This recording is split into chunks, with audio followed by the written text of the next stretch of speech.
You're listening to Everything and the Gym podcast. This is an interview episode.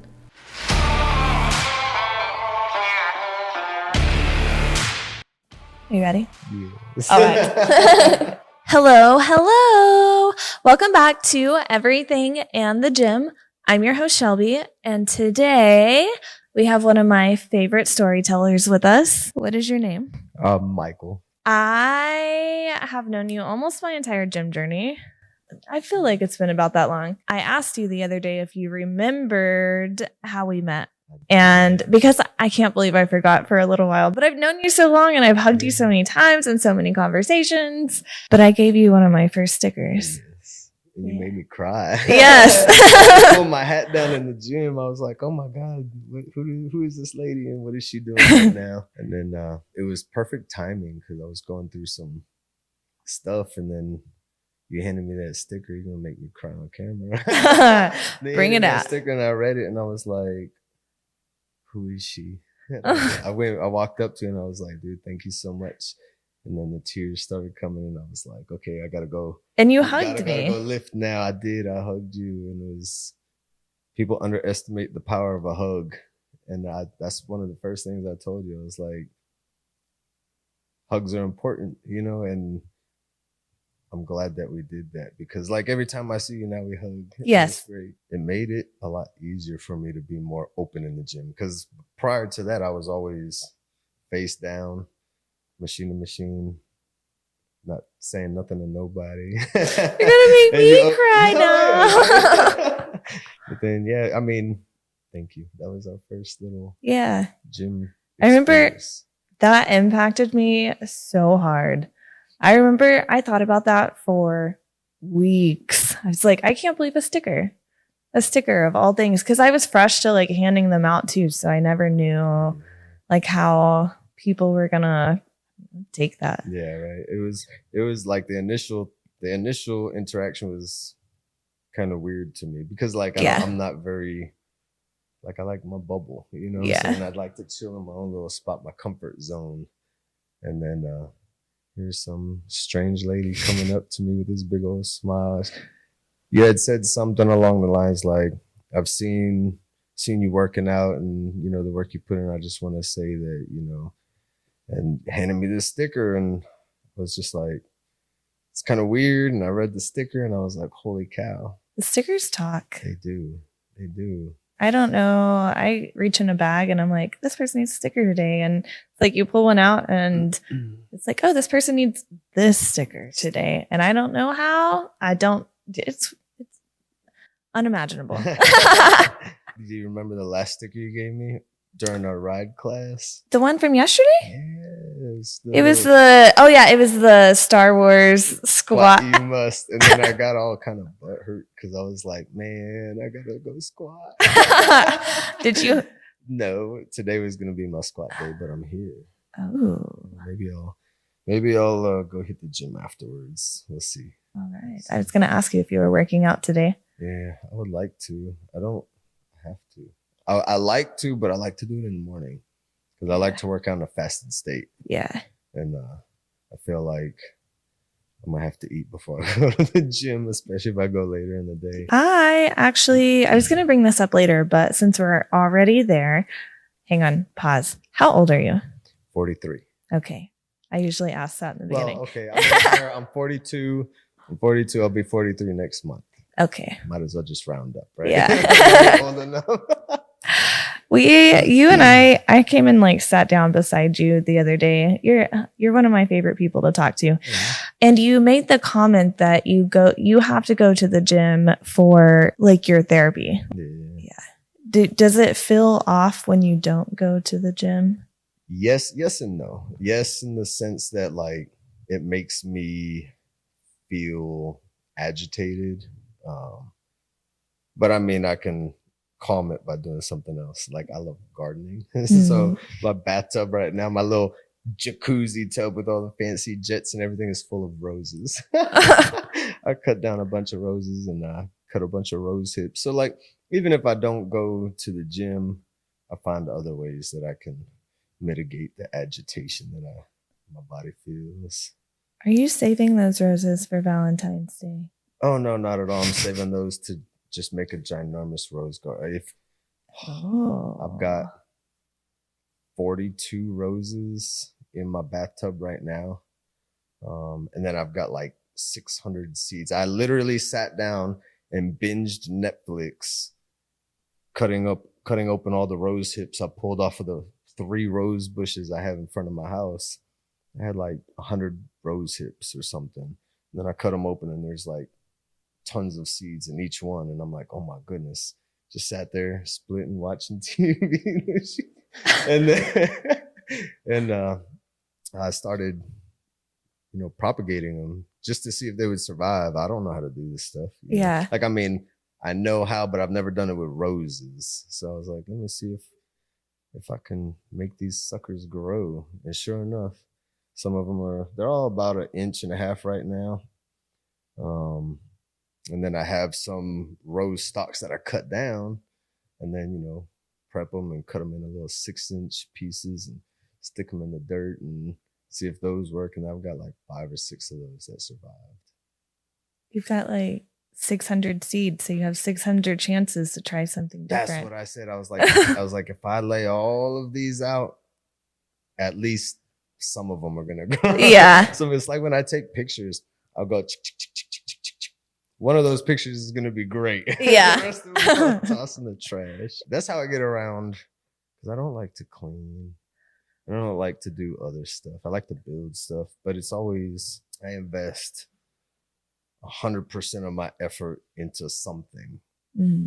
And then when I get bored of it, mm-hmm. then I'm like, okay, let's find something new.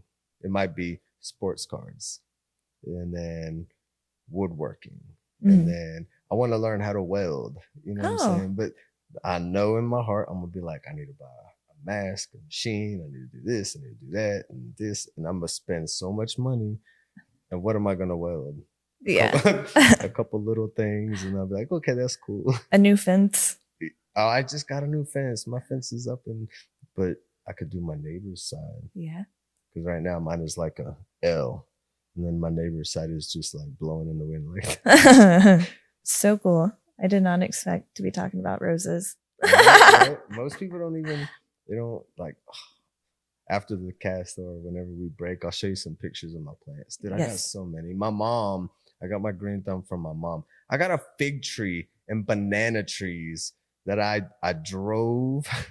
I drove from here to Oklahoma, picked up my little brother and his daughters, and we drove from Oklahoma to the Chesapeake Bay where my parents live in Maryland. And, they got all these nice, my mom has a green thumb, giant fig trees and banana trees, and they're all around her house. And I told her, I was like, I want this, I want that, I want all these plants. I was like, I want. And when I left, I had banana trees, fig tree, monstera. I had all kinds of plants just my car looked like a jungle. I was in my truck. It was like a jungle inside.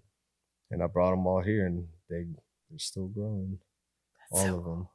Sago palm. I grew it from a seed. She gave it to me. She got it in Italy. Dude, I love plants. I love plants. I got a sago palm from her. She got from Italy. I got a Chinese fan palm that I grew from seed. Yeah. She got that from, I don't know, somewhere Spain. No, maybe she got the sago in Spain and the Chinese fan palm from somebody in Italy. Secrets. People don't know. You can't let everybody know everything about you. But you're letting people know. Well, no, everybody's gonna know now, the whole world. What was life like for you before you got into the gym and when you first started? Because that was a while back, right? Yeah. I mean, I was introduced to I was an athlete my whole life. Here, let me tell you a little bit about me. Yes. I was born in the United States. Okay. When I was like 6 months to a year old, my dad was in the military. We moved. And I spent from 1981 to 1995 overseas. I came back. My vacations weren't going to Greece or Germany or Italy or Spain.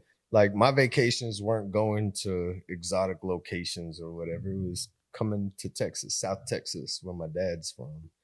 Go to South Texas and just be miserable in the muggy heat because it was usually summertime when we come. I didn't come back to the United States until 1995. Total culture shock. Mm-hmm. But as I grew up, you know, in my older, like high school years, like I was a big athlete. I played a lot of sports year round. And, you know, I gymmed, but it was more sport specific, you know, it wasn't physique or bodybuilding or trying to get jacked. It was, you need this for functionality. This is what we do type stuff. But then I joined the military, got into it a little bit when I was in the military. I was actually in Iraq back in 2003 when I first started being introduced. I mean, it wasn't like a gym. It was an easy curl bar and a old bench. You know, it looked like some Iraqi made it. And then old iron weights. It was just that simple, you know, back day, chest day, one body part at a time. We didn't know any better. We were 20 something, you know. And then while I was in the military, I wrestled. And same, we go to the gym, but everything is very power. It's not trying to look good or be good. And then it depended on, like, I'm a little guy, you know what I'm saying? So when they see somebody my size, the first thing they ask is, how much weight can you cut? You know, you're good. We can get you smaller. You can be better, less competition, or weaker competition. I don't want to call it weaker competition because everybody I wrestled with is world-class athletes. Yeah. I wrestled the 2001 world champion from Poland. Oh. Yeah. Wow. That's a story in and of itself. I got some of it on video too. Did you win? No, it was it wasn't like a competitive match. We were I was wrestling for an all forces team in Germany, and this guy, he's a referee, was teaching a bunch of kids like a little class on, it was like a camp, like a wrestling camp. And he invited me and a couple other wrestlers to come out there, and so we can go over. It was Greco because we're overseas. It was a lot of Greco-Roman Olympic style wrestling, not like high school, right? So we do our little stuff, and then I had no idea who this guy was, just some foreign guy with his coach who was his translator.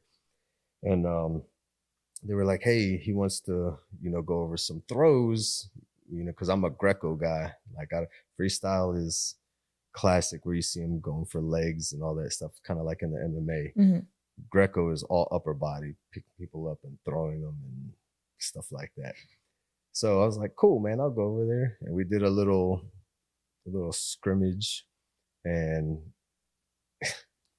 I came behind him. My hands came. I was sliding off of the dude. My hands fell into his abs, literally fell into his abs, and I threw him. There was a 5-point throw, which is a big deal in wrestling, right? The 5-point throw ended the period right there. So they were like, okay, I'll run it back this other time. And he was mad because he knew he's a world champion, like literally a world champ. The best in the world is this guy. And here's some little scrawny bum, you know, and I just threw the guy, and he came back and he mopped the mat with me. Like I had mat burn all up my face. It was bad. It looked like I went through a real wrestling match. It was just a little scrimmage for the kids, but he was mad. Not mad. He just told me, he was like, man, you're soft. And I was like, what? I thought I was in peak condition. Yeah. Know what I'm saying? And then I felt his abs. It's ridiculous. But yeah, just different type of lifting. You know, I didn't really get into the actual nuts and bolts of lifting, you know, until I was in Afghanistan, I think. And you know, this is probably 2012, 13 time frame. And one of my soldiers, you know, we had to be in little they call them battle buddy groups, so in pairs basically. And he was like, hey, my battle buddy is going on R&R vacation, going home to see his family, whatever. You want to go to the gym with me? And at that time, I was just a runner. You know what I'm saying? I did nothing but run. And I told him, I was like, okay, cool. I go in the gym, and these are all younger kids, but they're bigger because I'm this little dude, and they're pulling literally the first exercise they were doing were deadlifts, and they had 225 pounds on there. And I was like, there ain't no way I'm lifting that 225 pounds. And they were like, oh, you can do it. Oh, you can do it. And I did it. And it surprised me. And from that point forward, it's been a roller coaster. But from that point forward is how I've been dedicated. It's been what year is this? 24. 24. Yeah, it's been over a decade. Yeah. Yeah. How much? Because this is what started my conversation with you the other day. How much are you lifting now? As much as I can. But if you could put a number on what you can currently lift, what is that? Do you want like for specific exercises? Like a 1 rep max type deal? Let's compare, because you just said deadlift. So you did how much on deadlift then? 225. And how much can you deadlift now? For reps or for what's your 1 rep max? My 1 rep max on a deadlift is 675, I think. Yeah. Okay, so what are you repping? For 10 to 12 might be 405 plus 90, 495. 495 for about 10 to 12. That's so wild. I do my deadlifts in like a pyramid. I start off kind of light. I start off warming up at 225. Then I'll go for 10 to 15 depending on how I feel. And then I'll just throw another set of 45s, and I'll go to like 10 to 12, put on another set of 45s, then I'll go 8 to 10, and I go up until I hit usually around 605 is about my norm, where I'll stop and I'll just do like a few reps, maybe 3, and then I'll go down because by then I start getting tired. Do you do anything else on the days you do deadlift? Oh yeah. So how do you have the energy? Well, I honestly, like, I think it's just habit, like when I first started working out, it was simple. 3 sets of 5 to 10, medium heavy weight. And that was it. Go in, do your exercises, get out. And I was in and out of the gym in like an hour, which was most people's average gym time. They're in there for like maybe an hour, which is totally fine. It's totally cool. Something's better than nothing, but as I started getting better at what I was doing and learning proper ways to do stuff and expending less energy and focusing on specific muscle groups, it got, I don't want to say easy because easy in the word, I was getting stronger, but I needed to add stuff, that's where my in between sets, you'll see me walk over and go do my abs in the corner. Oh, I know. My hanging leg raises and whatnot, or my pull-ups and my chin-ups. And, it'd be, is something to, because sitting down for a 30 to 60 second rest, even though 30 to 60 seconds doesn't seem like a long time, in between sets, you're sitting there twiddling your thumbs, and you're like, this to me was kind of a waste of time. Oh, let me get up, move over here, and then I'll do like some ab crunches or, some hanging leg raises or whatever. Just do 5. No big deal. 5. That's it. 1, 2, 3, 4, 5. Easy peasy. Go back. By the time I get back, that's 30 to 60 seconds. Get back. I do my next set. Get up, back like an ant, back and forth, it was just, it felt right. Yeah. You can't, if it feels right, why not? You know what I'm saying? If it was something that was kind of like bothering me, like, maybe it's too much, then my body would tell me. And then I'd be like, yeah, okay, I'm not gonna. There are some days where I'll go to hang and I'll just be like, not today. But other than that, I just try and occupy as much time. You're already there. You gotta put in the work. Yeah. There's a story I want you to tell, because you told it to me like a year ago, and I think about it all the time. I have always came to you. They say take advice from people that you look up to. Your abs are everything that I have ever wanted in a core. And so I started asking you like a year ago, like, what do you do? What do you do? What are you doing? But you told me a story of why you do core so much. Oh, yeah. Yes. I want that story. So I was in Afghanistan and I was in a little place called Gambury.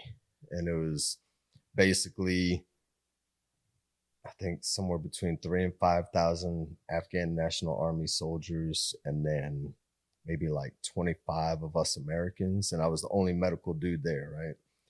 So there we are, living 2 separate compounds, but we were having a friendly soccer game with the Afghans and the Americans.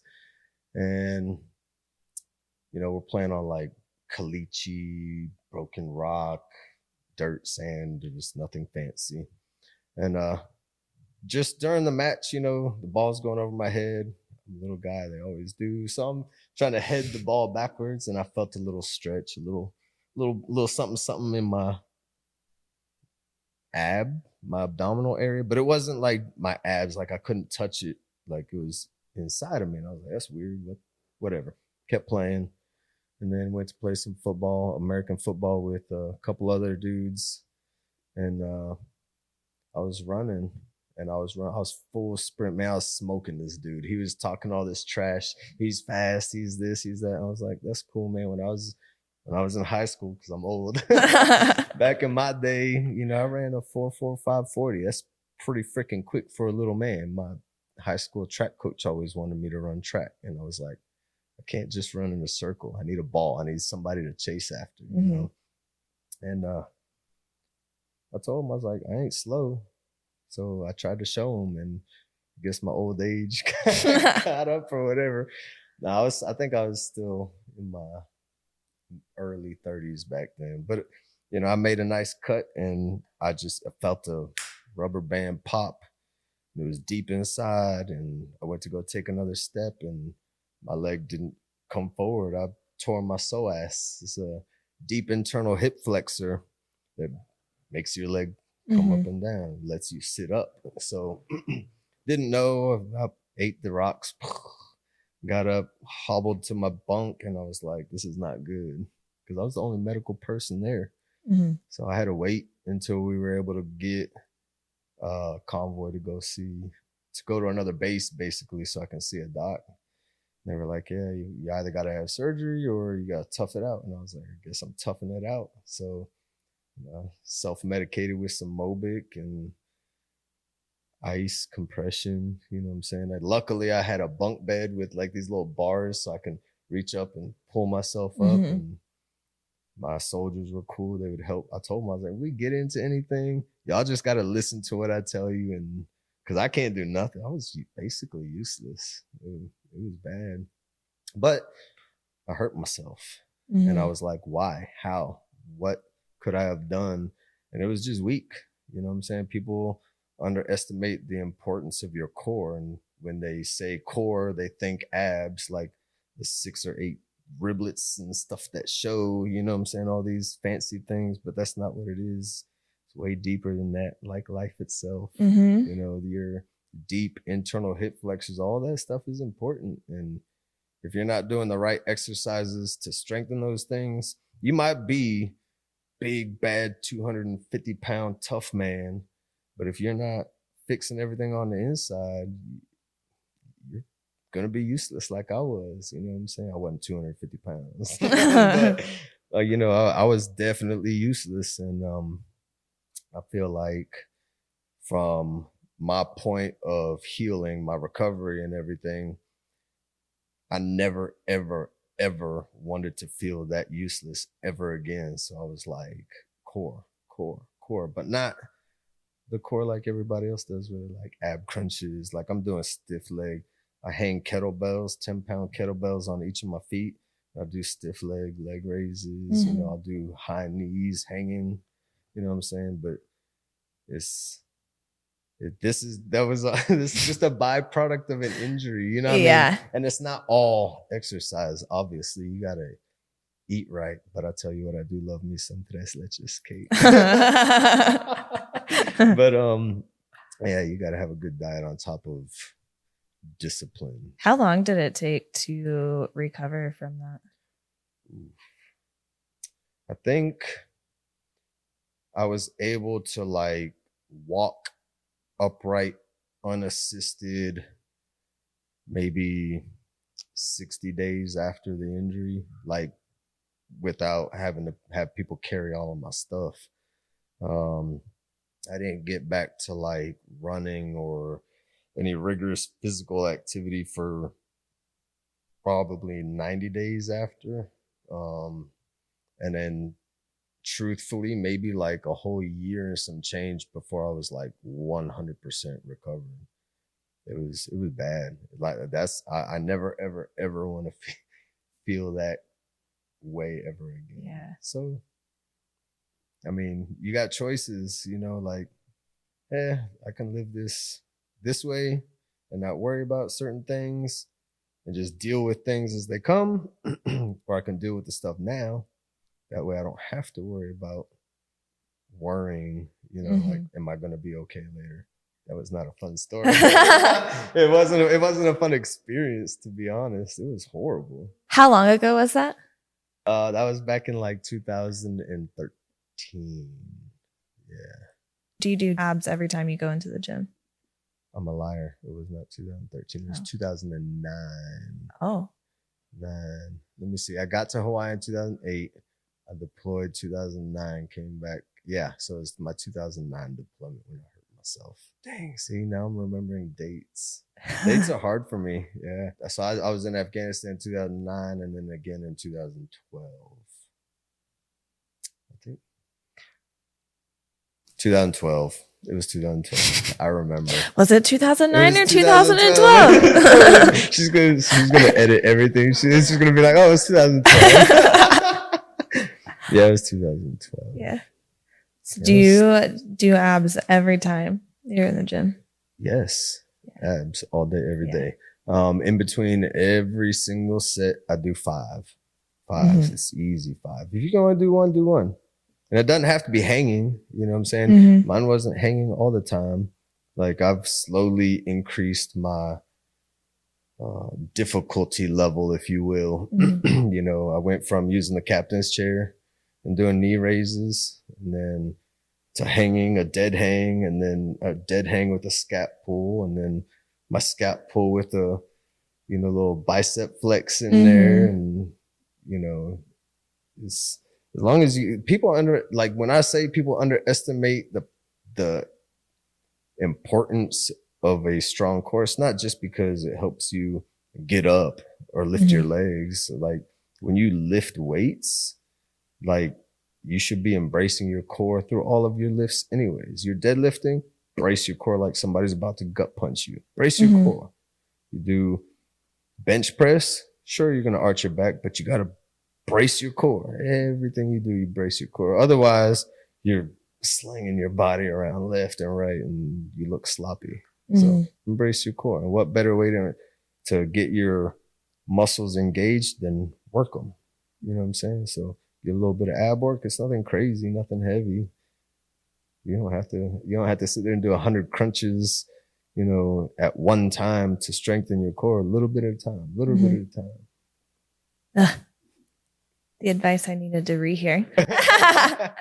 You know, it's a process. It's a process. And you see it written all over social media saying, trust the process, trust the process. But the process is different for everybody. The biggest similarity in the process is consistency. You got to be consistent, whether it's running. You want to get better at running? You got to consistently get out there and move your body. You know what I'm saying? You want to get stronger. You want a bigger bench. You want a bigger squat.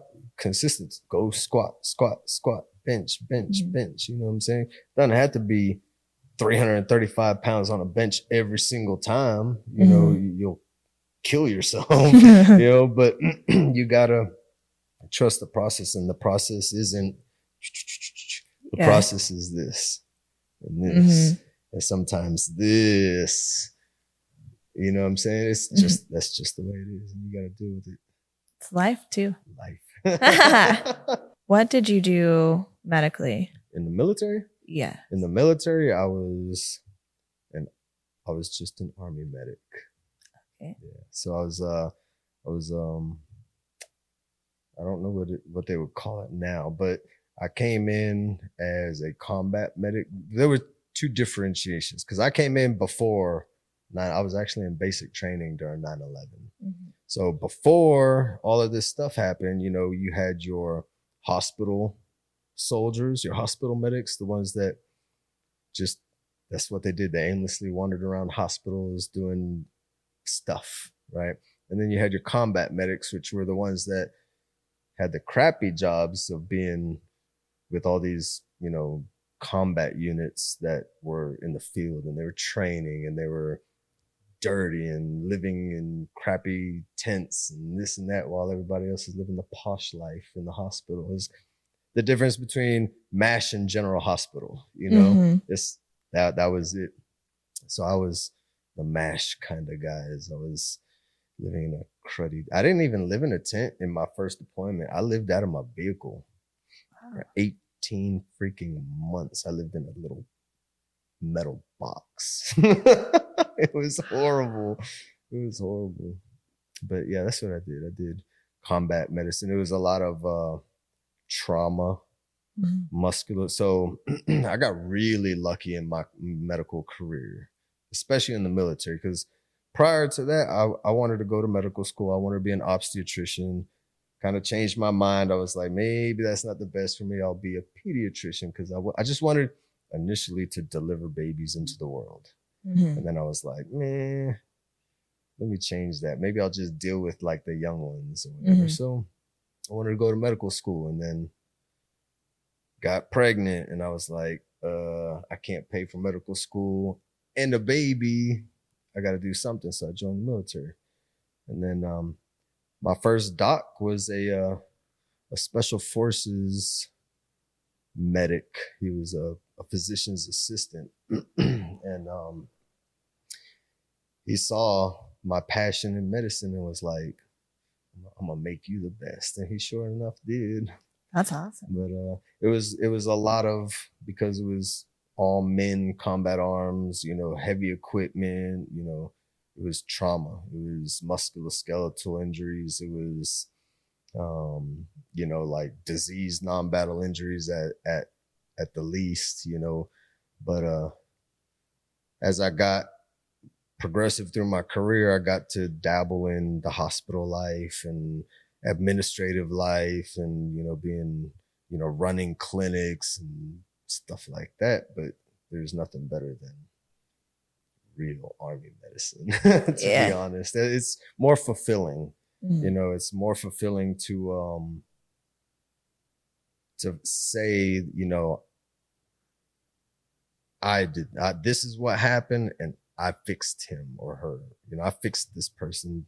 I'm the reason why they're back home. You know what I'm saying? As opposed to being in the hospital where they're getting the guy or gal that, you know, I saved. And then they're like, oh, somebody did a great job. And then all you got to do is look after the work I did. It's just two different feelings of satisfaction, if that makes sense. So that's. Did you do anything when you got out of the military? Yes. So when I got out of the military, I went and I worked at the hospital here. I dabbled in some neurology for a while. So neurology, neurosurgery. I kind of wanted to work in the neuro clinic.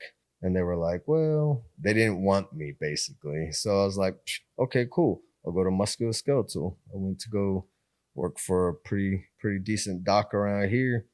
And the same thing, they were like, oh, you're a little overqualified to be working over here. You know, I don't know if it was intimidation or what. To me, if I was like the boss man over here at this particular, you know, like, let's call it sports medicine. You know, if I'm running sports medicine and I see somebody with a nice resume, I'm be like, oh, yeah, one less person I got to train. You got the experience. Come on. But they didn't want it. So I ended up going to work at the urgent cares, which was good. It was less static. It was less mundane. It wasn't the same thing all the time. You know what I'm saying? Some people come in sick. Some people come in for absolutely no reason. Some people come in really hurt. And I'm like, why are you not in the ER right now? Why did you come here? All of it is satisfying. It's just, it was tiresome.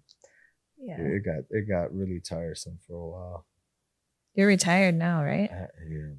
Yeah. Yeah, it's the greatest feeling in the world. It's nice. I get a lot of time to spend with my kids whenever I can because they both work, you know, but it's a lot of me time. It's a lot of time that, you know, my life story ain't the same as everybody. I was gone a lot from the age, like I didn't even see my son born. I was lucky enough to see my daughter born. I was deployed. I got 7 deployments to 6 different countries. And those are combat deployments, you know, not including like humanitarian or training mission, blah, blah, blah, blah, blah, right? So a lot of my young adult life was spent different. I wasn't partying. I wasn't, you know, living life, and like I was doing what I was told, wearing what I was told to wear, being where I was told to be. You know, I existed.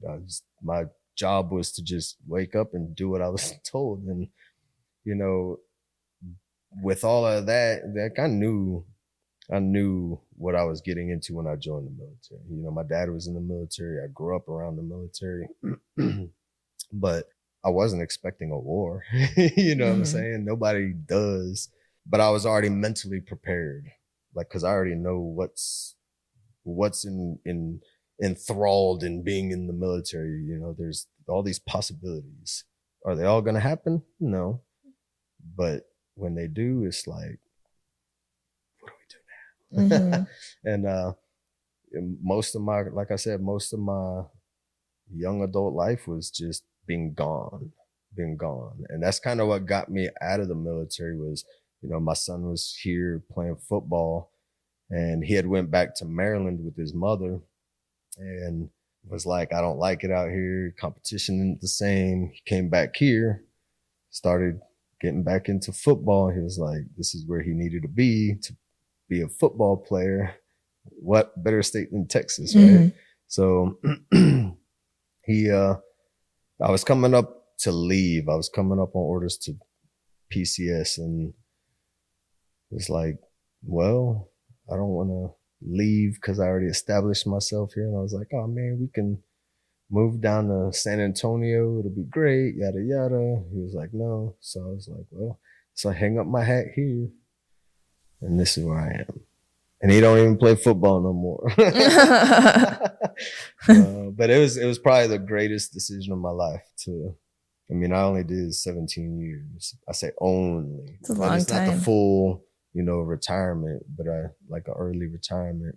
It's a decision that needed to be made. And I think it was absolutely the right decision. I can't think of any. I complained to my daughter yesterday.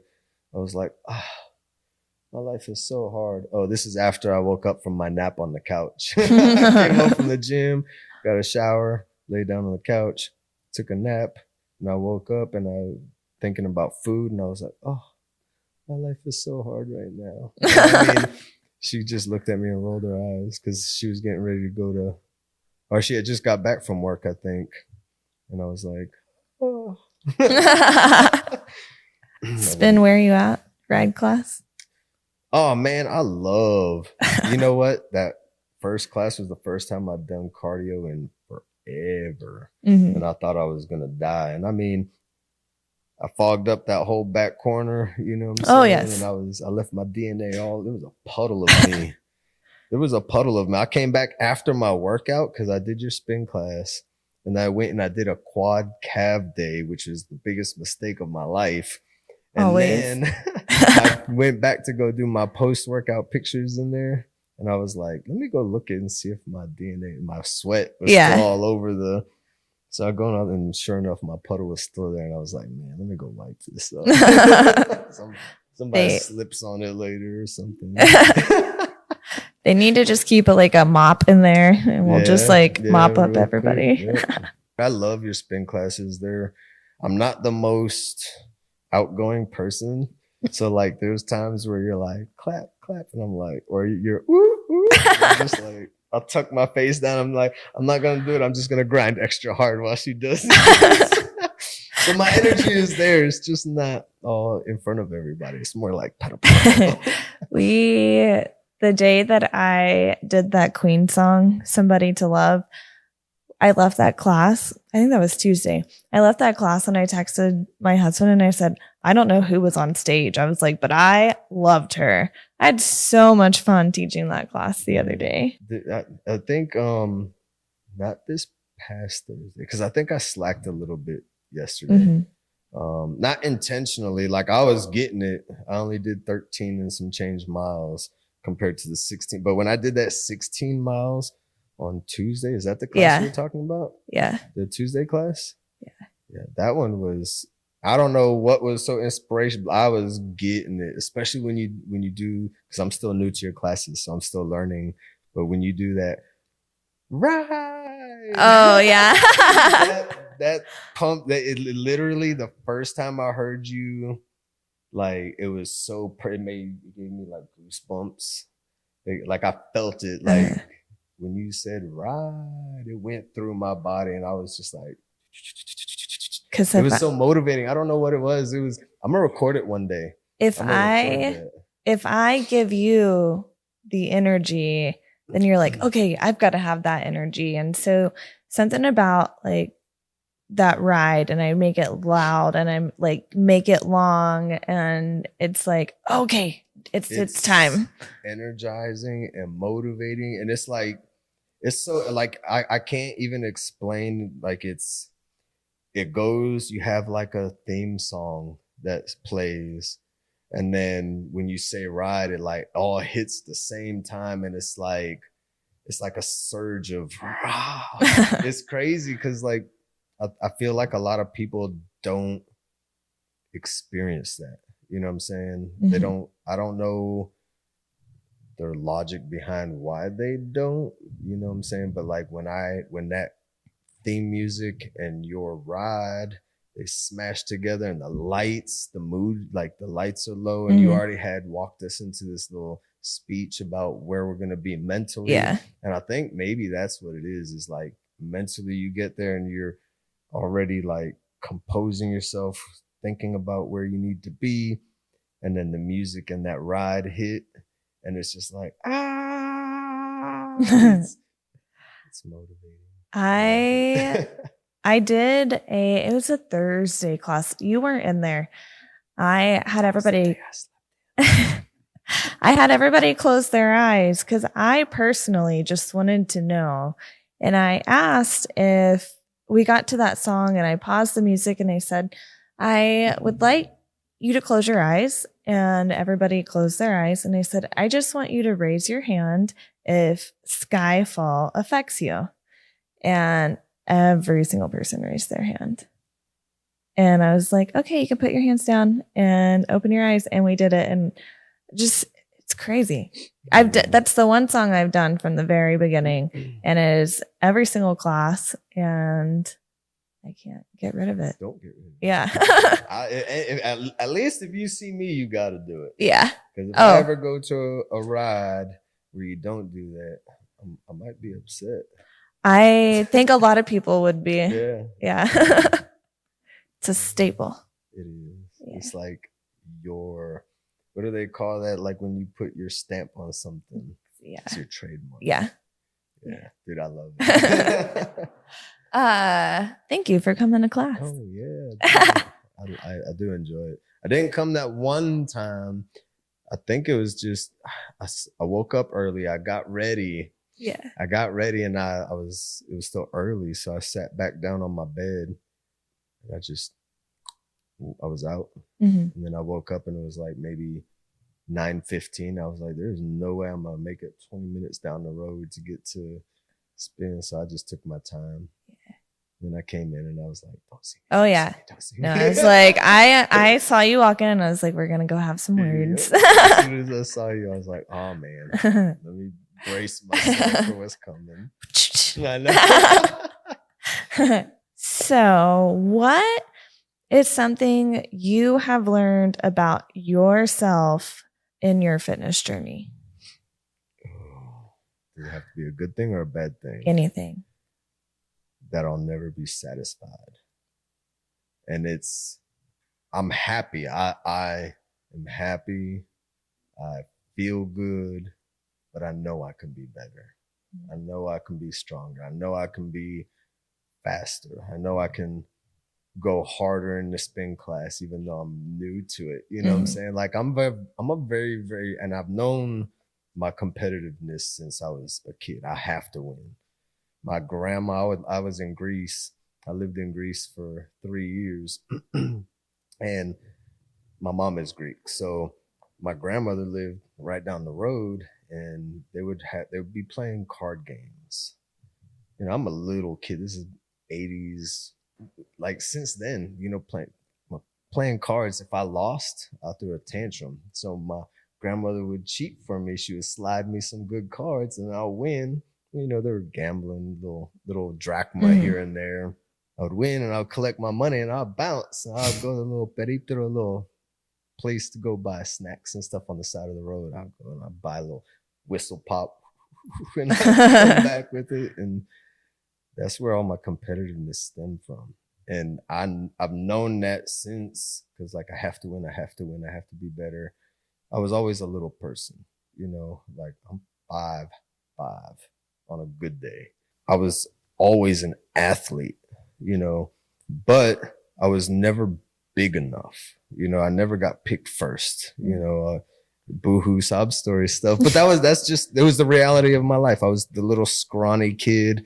Nobody wanted me on their team. So I had to figure out ways to make myself good enough or better to where when it finally came time to be on the basketball court, like I might not have been tall enough to dribble between all y'all's legs and get this nice layup in without getting swatted, but I hit this three anytime you give me the rock. So that's what I did. I learned how to shoot. Wrestling, you know what I'm saying? Everybody's bigger and stronger and faster. What do I need to do? I need to figure out something that's going to give me an advantage. You know what I'm saying? And I do. It's not just sports. It's not just gym. It's just life. You know, you may not have all the tools right in front of you, but you got to figure out what to do with what you have, you know? And once you learn that, like just life in general gets so much easier, you know? And it's not necessarily that it gets easier. It just gets more tolerable because you're like, you know what? I don't have a bed to lay in. So what? I can roll up my jacket, use that as a pillow, and I can find something around here to not be so hard on the floor. I'll survive, you know what I'm saying? Or whatever the situation, whatever the scenario, like these dudes lifting weights in Africa. Have you watched those videos on Instagram? I watch them all the time. They're so freaking motivating. They got like buckets. They fill them with cement and they make their weights out of these cement buckets. They're literally pushing cement, laying on top of rocks and doing random. They have no real gym equipment and they look phenomenal. You know what I'm saying? Like, what is your excuse? There's this lady I follow on Instagram and she's got like one arm and she still gets it and she gets it and she gets it. And I hit her up one time. She posted something and it was her failing. I think it was a video of her failing. And I was like, do you understand how many people are capable and they don't even try? Like if failing is part of the process. If you're not failing, you're not pushing yourself. Like, you got to fail to succeed. And she hit me back and she said something all motivational. And I was like, oh. there's, I don't know, man. I'm just a firm believer in you just got to make do with what you have. And eventually you'll just get so to it that when hiccups happen in any situation, they're easier to deal with. Mm-hmm. If that makes sense. Giving me all the life advice today.